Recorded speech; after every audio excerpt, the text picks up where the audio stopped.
How did Delaware work to meet an $800 million budget shortfall? I'm Jill Horner. This is Comcast Local Edition.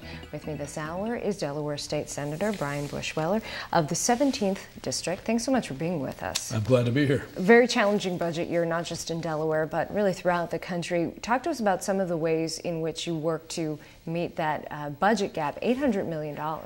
It was a lot of money, especially given the size of Delaware. As a matter of fact, I'm kind of proud of the fact, and I think the governor's proud of the fact that many states have very difficult problems this year because of the faltering economy.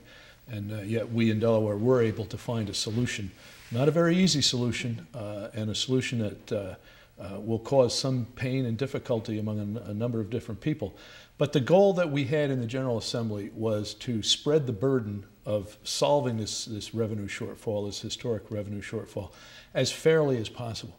And when you look at how we did that, I think, though it's difficult and unfortunate, the fact is I think we did spread it pretty fairly. For example, we did raise taxes, a number of different taxes to the tune of about $200 million statewide.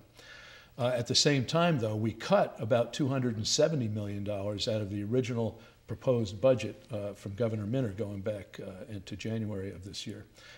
And we cut state employee pay by 2.5%. Nobody can remember a time when state employee pay has actually been cut before. There have been years when there's been a pay freeze and so forth, or very minor increases. But nobody can remember a pay cut, and we did it by 2.5%. So looking at both the revenue side and the spending side of the budget, you were able to reduce the employee pay by 2.5%. But you also had to lay off state workers, and it's something that you're going to have to do again next year in order to look at this long-term budgeting for the next budget cycle. It's very important to note that one of the goals we had and that we achieved was no layoffs. Oh, okay. What we did do was eliminated 485 positions that became vacant because of people retiring or So this was leaving. an attrition process? It's an attrition process.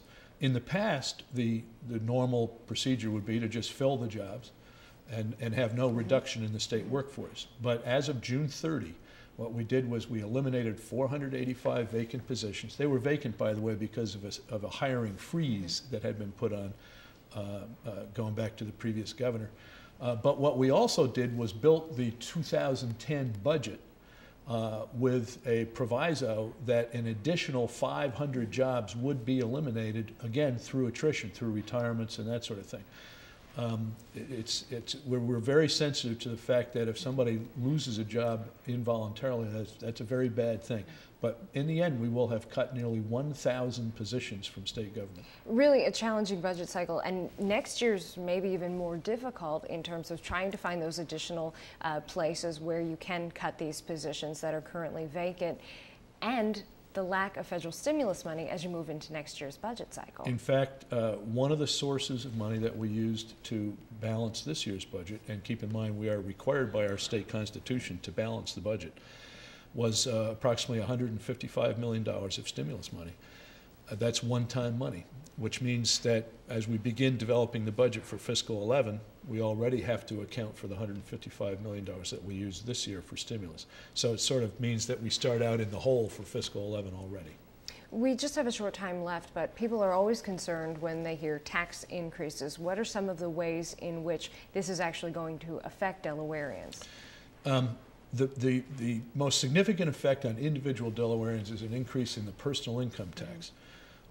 The top rate in Delaware right now starts at $60,000 of taxable income. That's after all deductions and so forth, taxable income. We raised that top rate. It's the only rate we raised. Last year it was at 5.95% of taxable income. This year it's at 6.95% of taxable income. We did put a 4-year sunset provision on that, in hopes that 4 years from now we may be able to, the economy will have recovered and so forth, and we'll be able to say we don't need this anymore, so we'll go back to the 5.95. All right, please come back and give us an update. I'd love to. Thank you. We've been talking with Delaware State Senator Brian Bushweller. I'm Jill Horner for Comcast Local Edition.